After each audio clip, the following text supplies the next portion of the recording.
Sabi ni Senator Rafi, babaw ko daw. Ang babaw daw ng dahilan ko. Para lang daw humits. No? Hindi niya alam. Mapipila balde ako nun. Tapos, lilibing ng buhay yung asawa ko. Hindi siya naniniwala. Ang babaw daw eh. Ang babaw daw. O ngayon, tingnan ko mababaw pa to.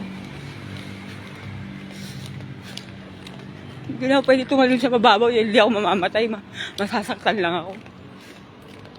Pero, ayoko na po. Hindi ko na po kaya itong laban na ito.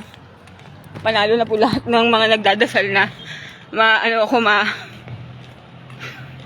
matapos ako sa trahedya talaga. Matapos akong mabuhay sa pagpapakamatay. Kaya bibigay ko na lang po yung gusto nyo lahat. Bibigay ko na lang. Hindi alam ni Oliver na kung nasan ako ngayon. Tulog kasi sa gaan ako na Tita Carmen.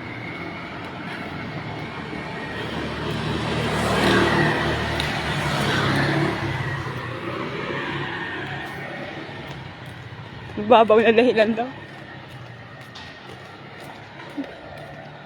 Hindi ako nagdodroga kasi kamamatay ko. Wala na kami makain eh. Wala kami matirahan. Parang pinapalabas nila na iuuna ko pa yun. Kaya nga sa comment binabasa ko, mamatay ka girl. Sabi gano'n, sige. Okay, di ba?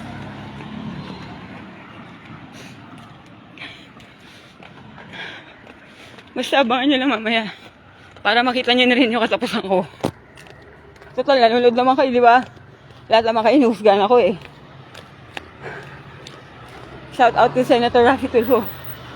And to Miss Jam Cordero.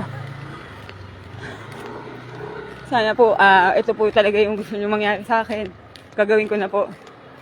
Gahanap na ako ng gusali na mataas-taas.